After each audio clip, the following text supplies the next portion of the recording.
fiction, science fiction, horror, fantasy, crime, LGBT, thriller. You have now entered the House of Mystery with your hosts, Eric Shapiro, David North Martino, John Copenhaver, and Al Warren. Heard on 106.5 FM Los Angeles, 102.3 FM Riverside, and 105.0 AM Palm Springs. Welcome back into the House of Mystery, and of course I'm Al Warren, Mr. David Rose Martino is practicing on the side with his karate chops. That's right. Always. Yeah. And I'm chopping down names and adding and subtracting. Yeah. Yeah. Just names. All the names that you throw at me. Yeah. Well, you know. I just kick them. It's a good serial killer name. Yeah. Now, speaking of serial killers, now today we are talking to an author who's written a couple of books, but I think we're focusing on a newer one, if I'm right. It's called A Killing Rain, and the author is Faye Snowden. Thank you for being here, Faye. Oh, thanks for having me. My pleasure. We'll see you at the end of the show if you say that. I'm beginning to realize that. Yes. Yeah. I hope you got your seatbelt on. We're going for a ride. Yeah. Wow. So, A Killing Rain, and I notice this is centered around kind of a ruthless serial killer, as you say. Mm-hmm. What makes you go to such a dark place in a book? Like, and do you aim at that originally, or is this something that just happens as you write? Yeah, and this is a really kind of a strange story. Like a lot of people, I am a child of divorce, and I make no secret about that. I mean, it's just something that happens. You know, people hate each other, and then they divorce and move to different states and tell you you're going to Disneyland, which is not true. I ended up in Shreveport, Louisiana, with my mom. There was a lot of acrimony there, right? She did not like my dad anymore. She hated him. And she actually would disparage him to us. And I say this and people just kind of gasp a little bit. And, you know, how can I talk about my mom and dad like that? I mean, they were just normal folks who happened to hate each other. But she would disparage him a lot. And they looked a lot like my dad. So I took that personally. And the way I started the books was I started the books thinking, I wonder how much of the bad things she talks about as they relate to my dad, how much of those are in me, right? Because I'm from him. And then I started talking about, and my dad's, of course, not a serial killer, but I was talking about, what about the daughters and the sons that have really bad dads? You know, what if their dads are criminals or serial killers? How would they feel going through life with that kind of literally hanging over their head? So that's the way my character, Raven Burns, was created, thinking about how would a person whose dad was a serial killer, how would they navigate through life, and would they feel like they had things to make up? Would they feel like they had to prove that they were a good person? And so that's how the pair was born. Floyd Burns is the ruthless serial killer, who's since, and this is not a spoiler, he's dead, but he has had such an influence on his daughter Raven, who decides to become a homicide detective, that she kind of carries a piece of him around in her head as she goes through her life. So, to make a long story long. Well, at least she's not carrying a body part with her. Yeah, exactly. But you see, that always interests me in fiction writers, of how you can kind of get in the mind of let's say, a serial killer, or in this case, the daughter of one. How do you decide how Raven is going to deal with it? Like, how do you make it so that it's real?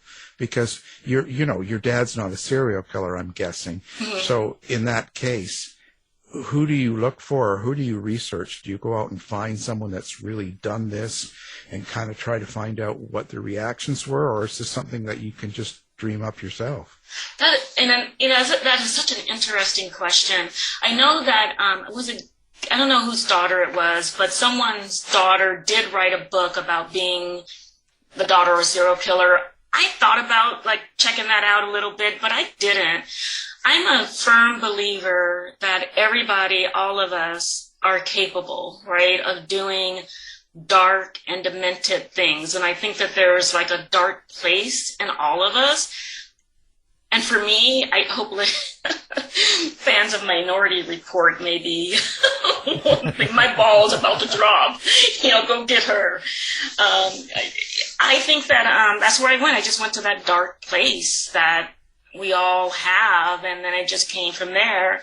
And then you couple that, I think, with fear, for example, and, thinking that just couple all that together, all the fear and anxiety we have in our society, and you can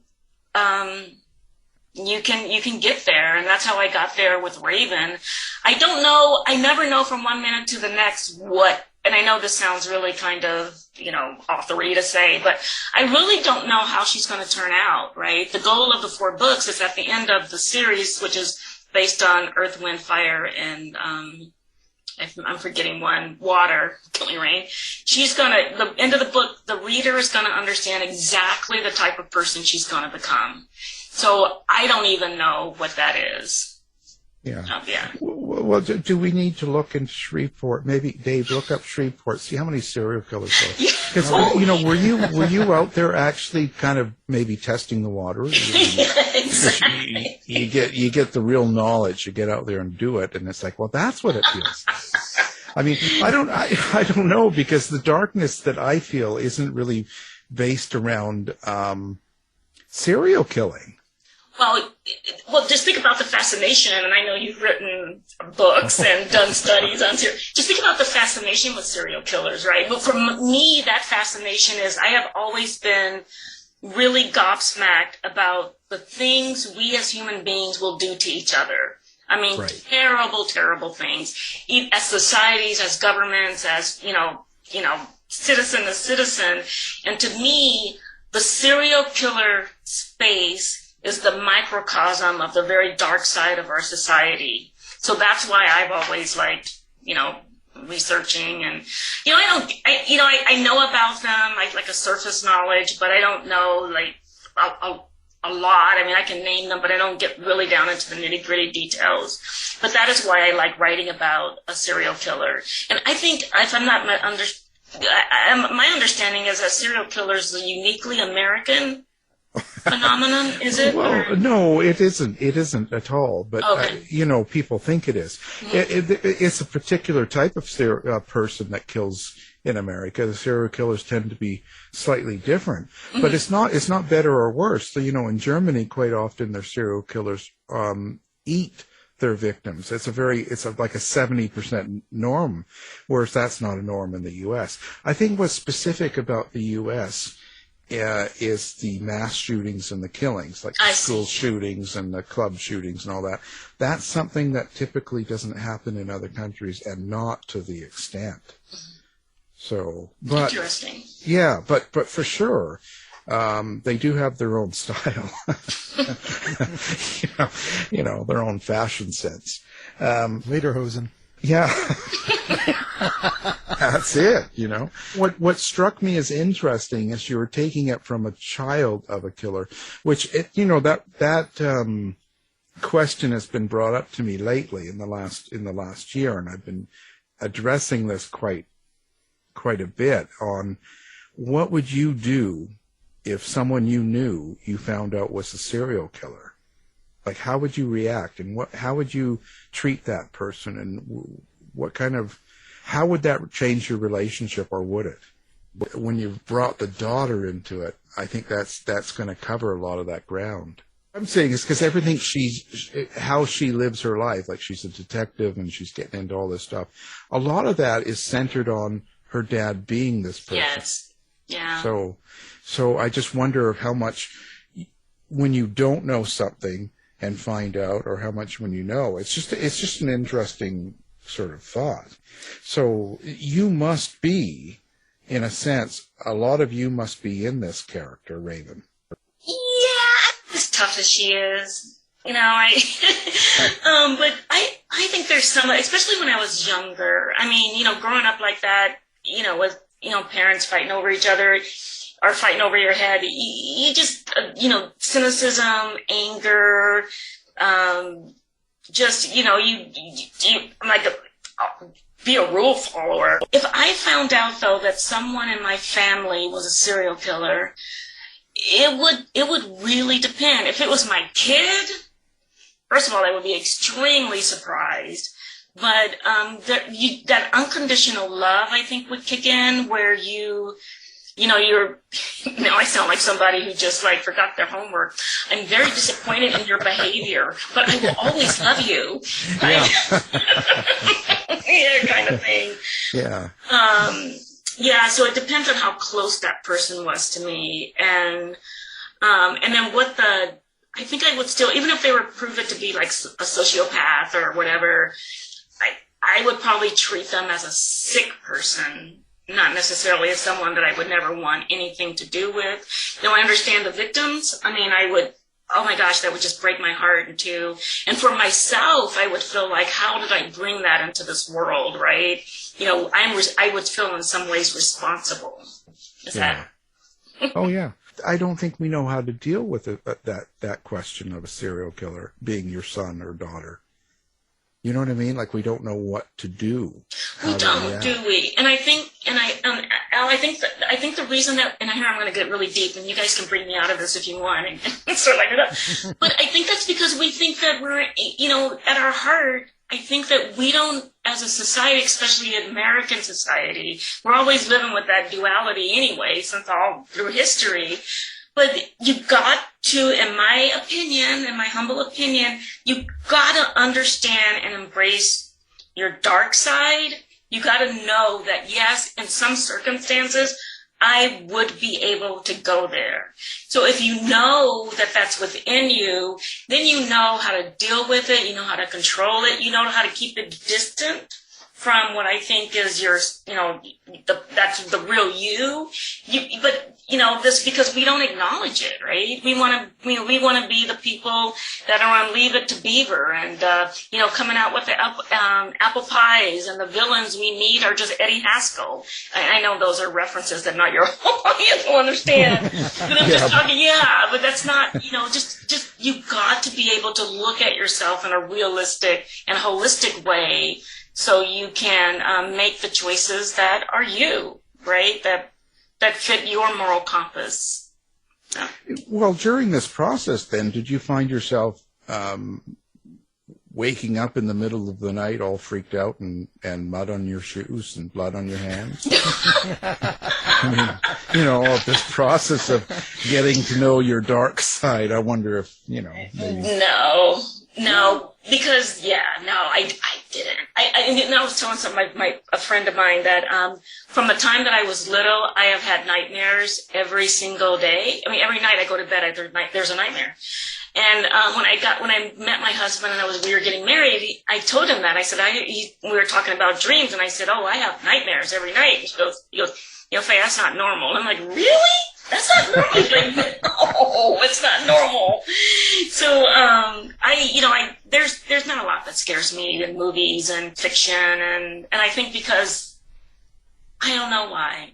That's a good question, but I don't scare easy. And I don't, and you want to embrace your dark side. I don't think I need to go out and actually experience it to write about it and imagine and explore it. There's nothing better. Yeah. For some people, for your list, right? If you have a list, it may not be better. Well, do you pull from your nightmares and dreams and stuff to create fiction? Yes, mostly short stories. Sometimes I feel like I'll go to sleep and I'll have a nightmare, and I wake up and in the morning there's a short story there for me to write. This is going to be a 4-book series, you were saying. Mm-hmm. But, are you already kind of outlined and you kind of know where it's ending? No. I don't even know, like, the next book. Okay, I hope my editor's not listening to this.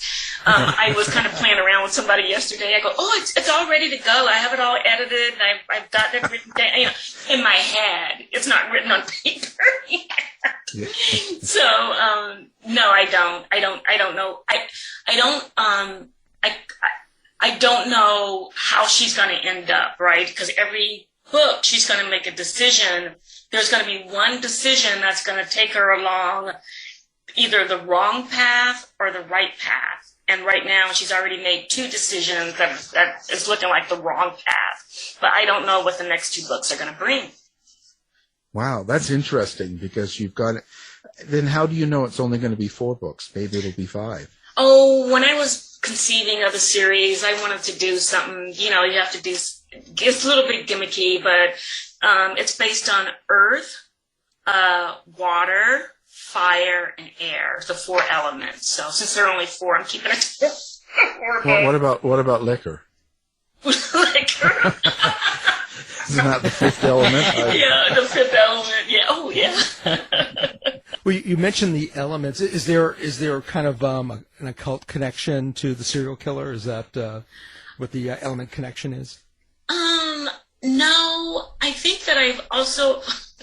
God, people are somebody is going to come get me.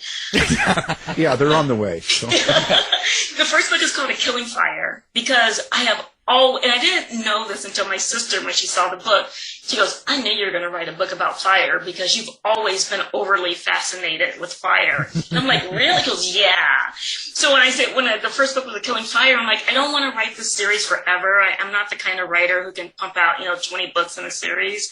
I wanted to kind of limit it and give myself an end. And so that's why I said, okay, fire. Okay, next one will be water. And that's why I decided I wanted to do just the elements. Well, liquor should have been there. Yeah, exactly. And I see this, so when you're talking about your character, Raven Burnsbutt, and the situation she's in and her father and all this stuff, and you're putting it together, I kind of think, do you have an actual point? Because when you started the book, you probably asked yourself a question about the character, and kind of what you wanted to resolve. So were you hoping that that's what you got across to people as well, like as a subtext of a kind of a point to the story? Yeah, and I'm sorry to do this to you guys. It was a subtext, and the subtext is kind of heavy. So, so for example, Raven's got a lot of problems. She's flawed, right? She does a lot of stuff that normal people would not necessarily do. Well, you don't know Dave. Oh. That's true. Yeah. But she's doing the stuff because she wants to prove that she's a good person, and she wants to prove that she's worthy, and that she wants to prove that she's worthy of humanity, right? Because of what she witnessed and kind of participated in a little bit when she was a kid, because she would lure victims for her dad when she was like a toddler, when she was little. So she's got all this guilt, and she's trying to prove she's a person.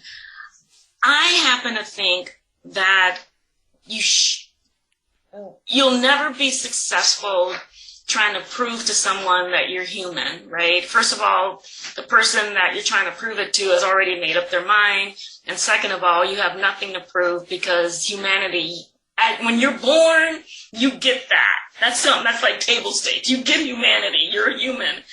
And the reason I said it like that is that when, being an African-American woman, and I was started off in the Navy, working with men. I worked with submariners. I had a really weird kind of rate that I was in. And then I've been in information technology all my life, being an African-American woman, sometimes in leadership, the only black woman there. I did kind of do things to make myself more acceptable to people, to kind of prove that I could be in the room.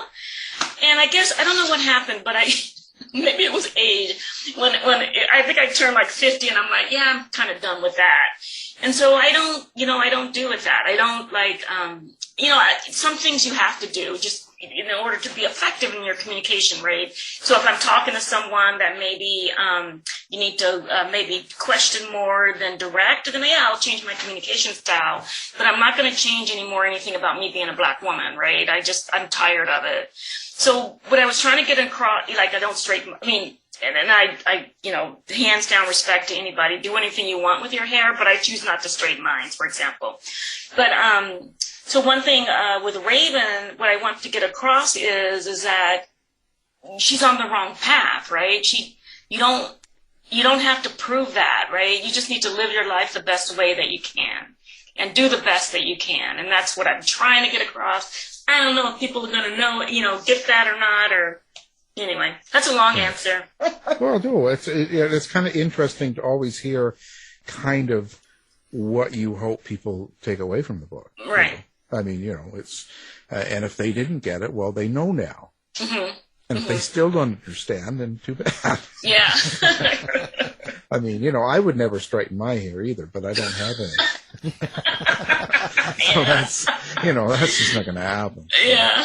I don't know. So, was there a reason you decided to tell this story for your own sake? I think that, I wrote that story like 2017 when I conceived of her, and then 2018-19, it got published in 2019, I believe.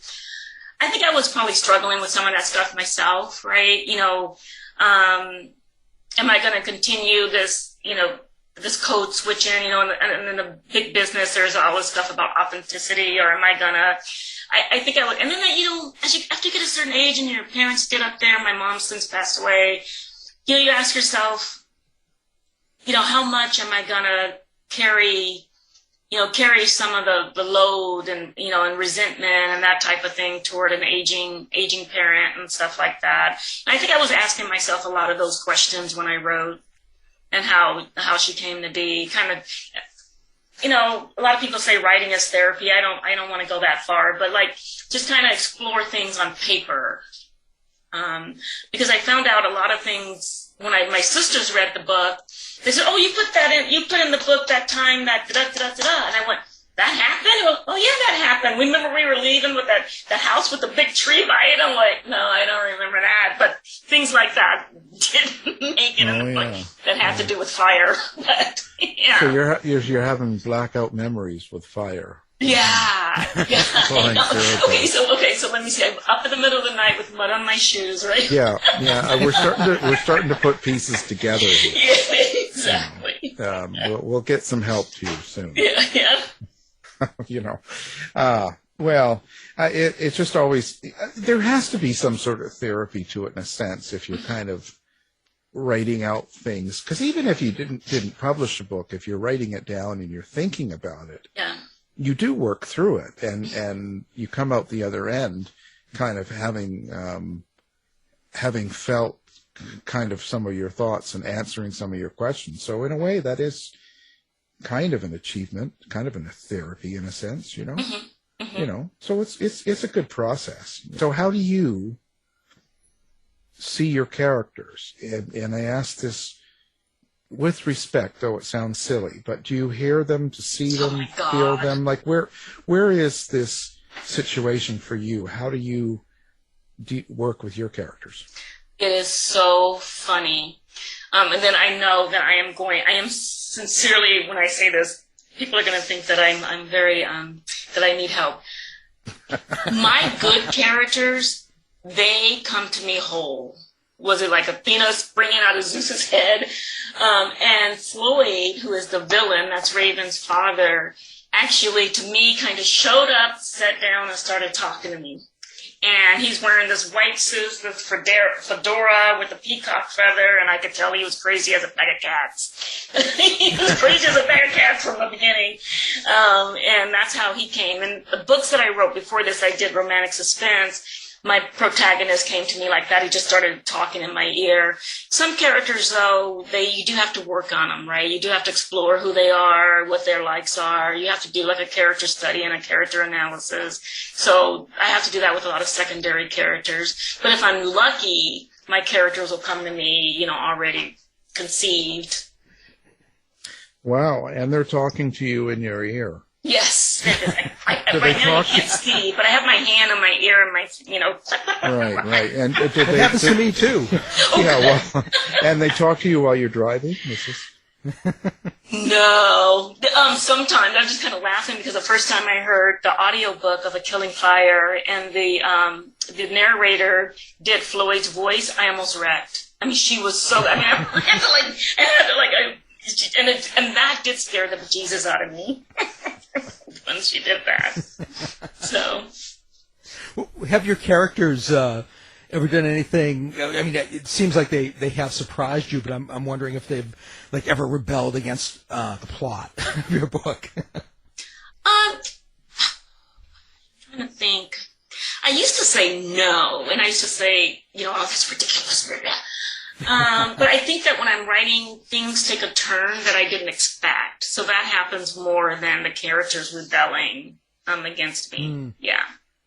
So now you have dreams, you have blackouts, and you hear voices.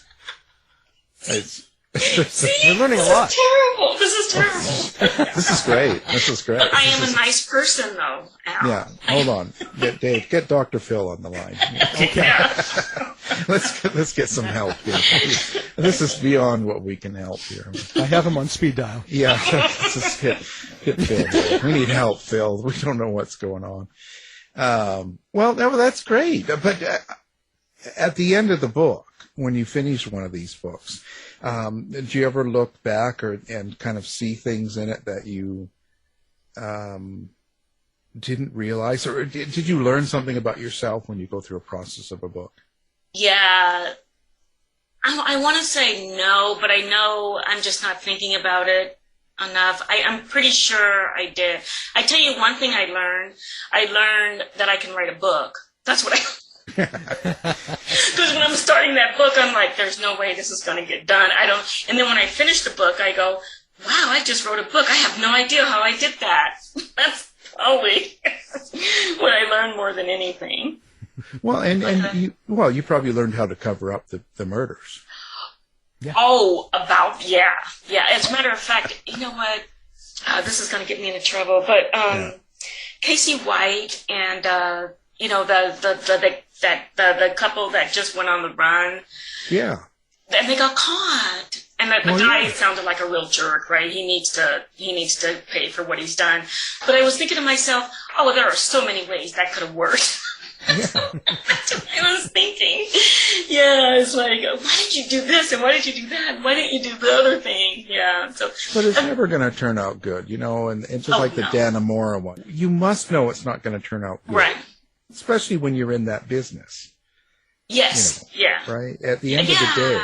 You know what I'm saying? So, in a way, I feel sad for the prison guard because she must have, in the back of her mind, knew that this is something she needed to do, even though she knew it wasn't going to end good. Yeah, not the way they did it, right? I mean, I wonder if it was a spur of the moment thing or, yeah. Well, I think it was pretty planned. She had sold her house. Oh, yeah, that's right. Firing in a week. She had 3 cars, so she kind of had an idea.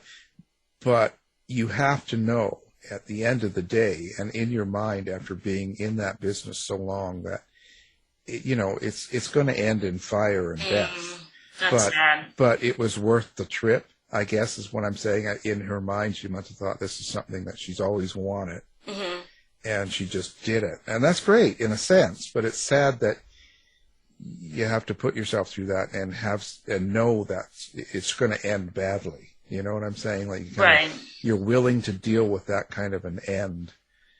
Yeah, and that's a kind of story that would, is like rich for exploration, if you can, explore that. Yeah. I think that would be an awesome story. So you get on that. we'll be rating. Hey, you're the true crime, though, right? That's waiting for you. Well, I can't tell you. I know. I don't think I could handle that. I really didn't. Yeah. That's not for me.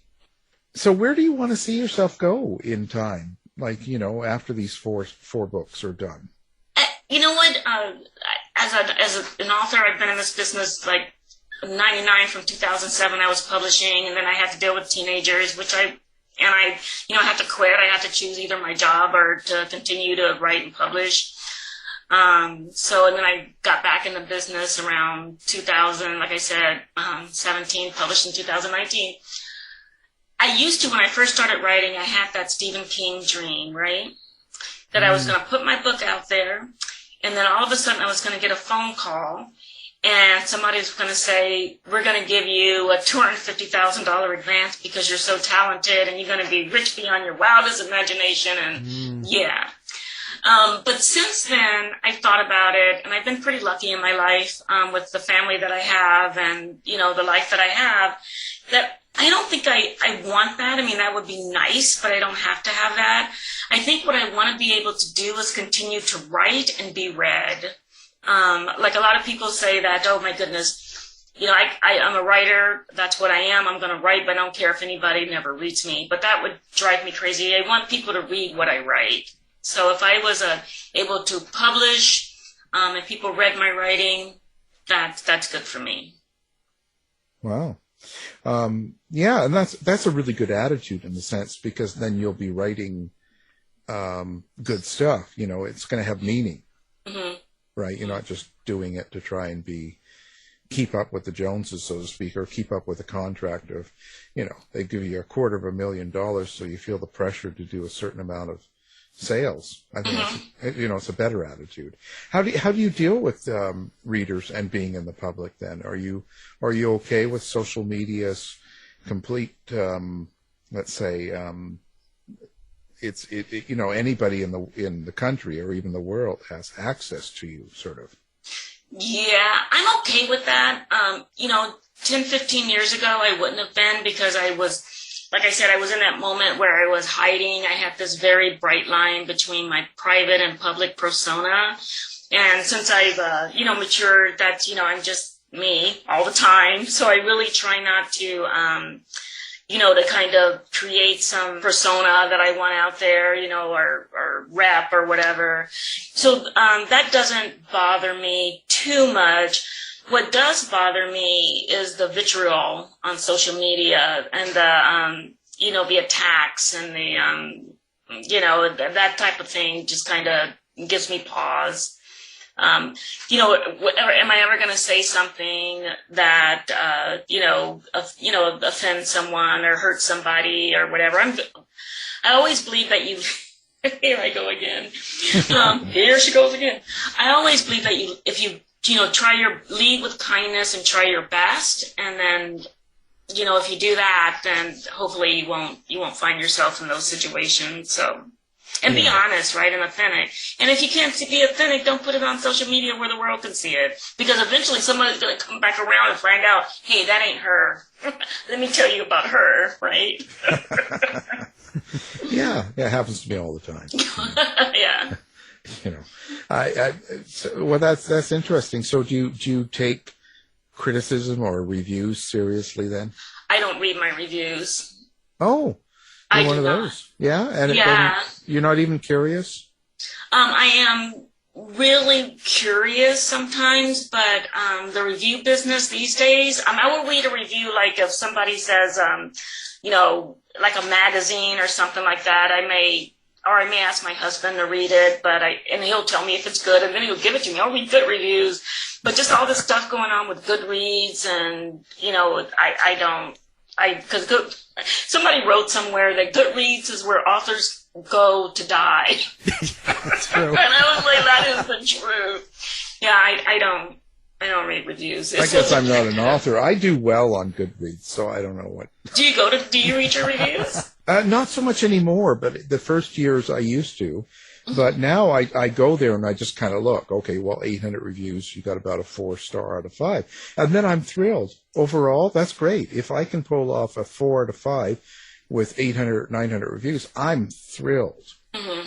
Right? I don't need to know I don't need to go into it and go, well, because it's the same old thing. You get, first you get this 5-star, and this is the best thing I ever read, and then you get a 1-star. This guy couldn't pass grade 10 English. So, there's these extremes, and I don't know instead of putting myself through that high and low, I just kind of look at the overall. So if you got a whole group of people that think overall it's a pretty good book, then great, I'm thrilled. If I got a 3-star, I'd be thrilled. You know what I mean? Because I think it's too easy to give away 5 stars, because I think there's some incredibly gifted writers out there that deserve 4 and 5 stars, and I'm not one of them. So readers, just listen. Don't just remember ahead of time. Don't go into it thinking you're getting a 5-star here. Get those expectations. I don't believe that. Yeah, well, I think the thing is too, again, I've learned that the more I pay attention to that stuff, I think the worse my writing would get. Because, I'm thinking, oh, they're not going to like this, or they're going to like this, or I shouldn't say this, and that's kind of, I think that's a bad thing. You know?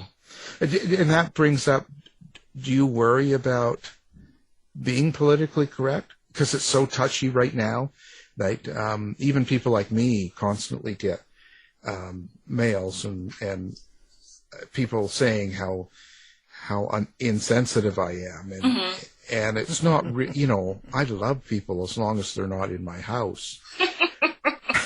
So no, I don't understand. Like people are really, sometimes they're really on edge. And do you worry about presenting some sort of characters or some sort of conversation between people in your book that might be a little bit offensive? I'm sensitive to it. I just feel like, for me, I'm trying to be humble and then realize that I do have a lot to learn, especially by certain aspects. And I go out of my way to learn them. So for example, I'm part of Sisters in Crime. I'm like their national secretary, and we have this huge, diversity initiative in order to kind of educate members of Sisters in Crime about, justice, equity, inclusion, and belonging. Not just the words, but what they really mean. What does that mean to someone reading your book? Because there's nothing like reading a book and coming across a line or two because I had that experience more than once in my life, even when I was a teenager.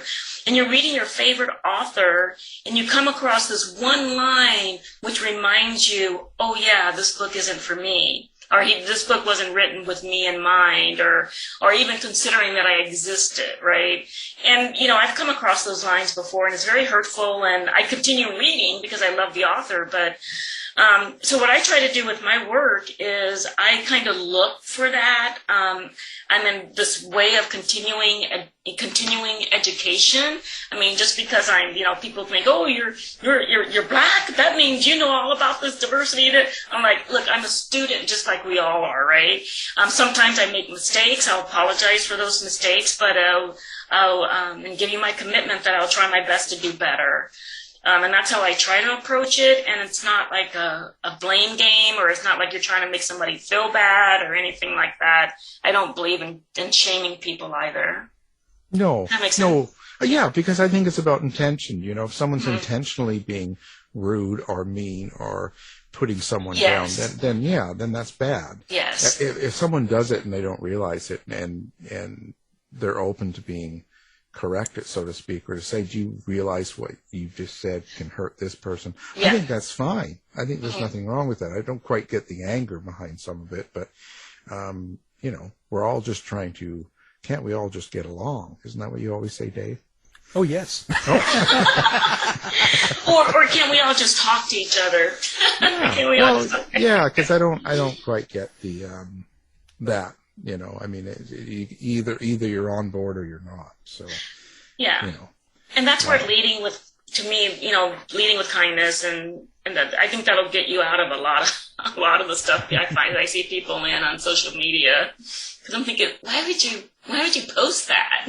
What made you think that was a good idea? Yeah. Some of it's crazy. Some of it I'm not sure. But I think a lot of it is just a lot of people in a lot of pain for different reasons. Yes. And they're just letting out some of that steam, some of that anger. And it might not even be real. It's just something to vent, I guess. So who are your influences? And they don't have to be writers. Like who do you? Oh my God! What does Faye do to relax and kind of recharge and kind of get, do you go out skiing? Do you watch movies on Netflix? Do you play tennis? Like what is it? I listen to a lot of music. Motown. I like karaoke, but I can't sing a lick. I have a big old karaoke machine that I take out to the patio and just totally, I totally annoy my neighbors. They're probably when the dog barks next door. I like doing that. The people that have an influence on me, I was telling my husband, I've always loved those artists that are not only known for their craft and what they do, but their work ethic and how hard they work. So that's got to be, the master, Stephen King. I'm looking at a picture right now. He actually has his hand out to me saying, "Come on in, the water's fine." Above my desk, that's my Bruce Springsteen. I love Bruce Springsteen. I like another one an artist that I believe that has that all the measure, the craft, the integrity, the work ethic is Stevie Nicks. I love her. And then, of course, you got Maya Angelou. She's on the other wall. Josephine Baker and Toni Morrison and just Ella Fitzgerald. I mean, all that. Those people they get me going. So that's what I like. They're very inspirational.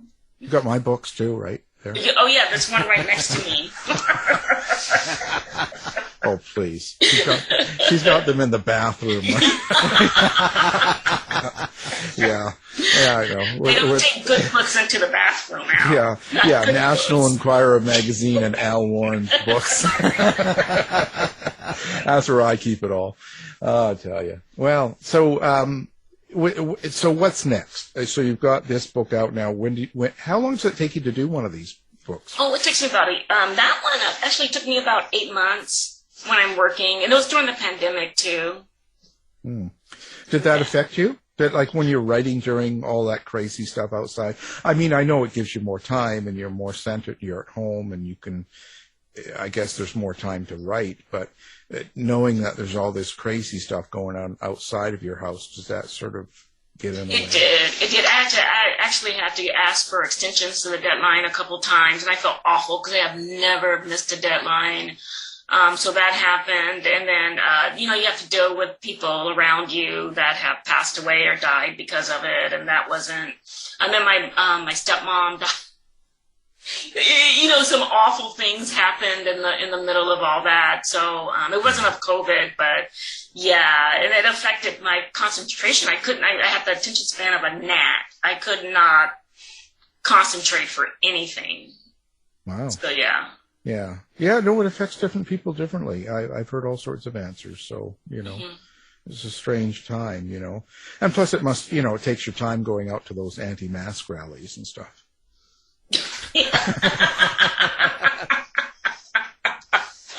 Yeah, no, I've never been to one of those. You know what? I don't know. I'll probably, but it's like, you got, doctors and scientists and everybody's telling you things, and then instead you listen to, Cousin Carla Joe. That, so I'm like, I love you, Cousin Carla Joe, but I'm kind of going to go with this guy, Yeah, they got their doctorate in naturopath, and they tell you to use lavender oil or a Jesus path. Yeah. I've heard it all, and hey, that's what we're dealing with. So that's what we've got. Wow. So that's interesting. So how do people find you? Like the ones that want to get you involved in their rallies and stuff like so. Do you have like a website now, or are you running with social media? What's your favorite one that people can follow you on? Yeah, my website is www.fayesnowden.com. Faye Snowden spelled all together. I'm also on Twitter. That's where I spend most of my time. I hang out a lot on Twitter. I think my handle is Faye_Snowden. There's another Faye Snowden out there, so if you type Faye Snowden, that's not me. The one in Virginia, that's not me. So it's Faye_Snowden, and then I am on Facebook if you're so inclined, but I do most of my posts on Twitter. Well, everyone, find that other Faye Snowden and let's complain. Let's report her for doing something. We'll get rid of her, okay? So that'll take care of that. We want no competition. And of course, we'll have you up on the website. People can find you with one click when they're listening, and have at her. And only give good reviews. Don't bother. Yeah. You don't like it. Right. Yeah, you can either tell a fib, lie if you don't like it. That's okay. For this. Only for this. If you don't like the book, just put it in your bathroom, then move on. Please don't take my book in the bathroom. we don't need to hear, any of this other stuff. So, it's crazy, You never outline. You're just by the seat of your pants. Oh, I'm glad you clarified. I write the bones down. And then I put the flesh on the bones as I'm going through the story. So I know my crime. I usually know who committed it. But I did characterization to such an extent last time that I fell in love with my killer, and I didn't want that person to be a killer, so I changed it. Oh, I see. Yeah, so it's like, no, not this person. I like them too much. Well, you could add different endings. Yeah. And so this Canadian boy here. What is Southern Gothic tale? Like, what is Southern Gothic for a Canadian? Help my tribe out. What is that? I am so glad that you asked, because a lot of people, even people that write Southern Gothic, don't understand what it is. So Southern Gothic is a tradition where you're writing about an area a place that is it has that duality in it, right? So, like, for example, William Faulkner, he could be called the double, the Southern Gothic of the past. One of the forefathers for American fiction. But it has the tropes, including the corruption of the land. Usually there are supernatural things that happen in the book that can't be explained, but they don't have to be, totally paranormal. They're just things that can't be explained in the book. You're writing about things that have beauty on top, but that overlays some ugliness and disgusting stuff, and that bubbles up through all the beauty in the book. It's usually set in the South, and some other things going on with it is that the characters are usually eccentric characters, usually a female in distress. There's usually this really corrupt authority figure, maybe like a father figure. And here, with my books, you have Floyd, who's the epitome of a corrupt villain father figure. Republican. Yeah. I'm sure he is a Republican. Sorry. I said it. That's okay. Yeah, no, I'll say it too. And then just like that. But it's just this, for example, in Cattle Parish, Louisiana, where this is fictionally set on the parish, my understanding is that they had more lynchings in that parish than anywhere in the country. So you have that, right? But in overlaying that, you have the beauty, the greenery, and then also about the settings on Southern Gothic. It's usually like swampy or, rural areas and things like that. So, do you think people really get the South or understand it? That don't live there? No. I think people really get it wrong. I really think they do not understand the energy it takes to live in the South. For me, I'm speaking for myself as a Black person or a person of color.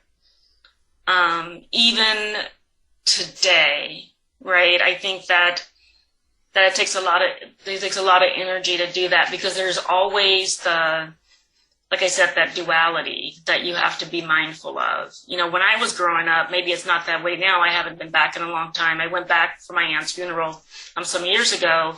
But when I was growing up, there were some places you knew you just didn't go. We still have whites only signs on some of the places. They made it clear where you weren't welcome.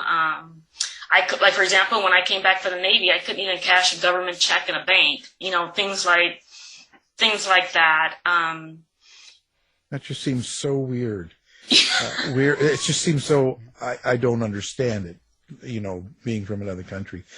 I just don't get that. I mean, I understand, I guess, but it just sort of seems so, I don't know, just modern day, it just doesn't register. I don't get it. Well, and it's happening now. I think that people are feeling more free or freer to kind of, those sentiments have not only bubbled up through that corrupt earth and then bubbled up through that beauty. It's now like they're becoming pillars, right? Yeah. The critical race theory, we can't talk about that anymore. Or now it's becoming something that, it's just becoming something that's kind of accepted. We can say this stuff. We can say that we want to ban all these books, but they're mostly black books. We can say, that type of thing. Yeah. It's the, crazy. Are you a paranormal girl? Like, you into that sort of thing? Like, those sort of, the voodoo and witchcraft and paranormal and all that? When I was younger. When I was younger, I wanted to be a paranormal psychologist. That was a thing back then when I was growing up in my teenage years. Yeah. I like it. So if you had experiences then, like especially in the South, is there like kind of weird ghosts and stuff like that you've come across? No, I have had, not when I was growing up. I just wanted to see if it was real, so it's more like from an exploratory scientific way. But as I've gotten older, I always have these premonitions. I don't know how much time I got, but... Oh, yeah, no, go for it. Don't worry. Yeah. So I'll give you this premonition that I had. I was staying at my in-laws' house up here in Sacramento, in Elk Grove, California. That was after I moved out of Louisiana.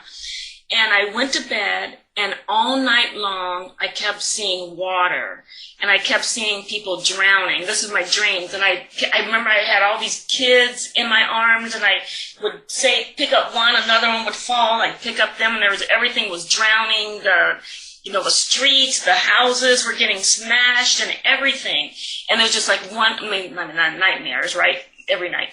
One recurring dream each night. And then I woke up in the morning. It was Christmas Day. It was Christmas Day. And you can see where this is going. I woke up in the morning. I went downstairs, and I was like, woo! I walked into the kitchen, and everybody was already up. And I said, man, did I have a weird dream about water and building collapsing and just drowning all night long. And I looked at the paper, and I believe it was Christmas Day or the day after, but I looked at the paper, and it said, that's when the tsunami happened. Wow. And I go, oh, here it is. And I picked it up, and my sister-in-law looked at me and said, you just scaring the crap out of me, Faye. So, I don't know. It could have just been a coincidence, but I always wonder, what if it's not? Wow. Yeah. Wow. This is, so, we've come to the end of the show, and absolute delicious guest.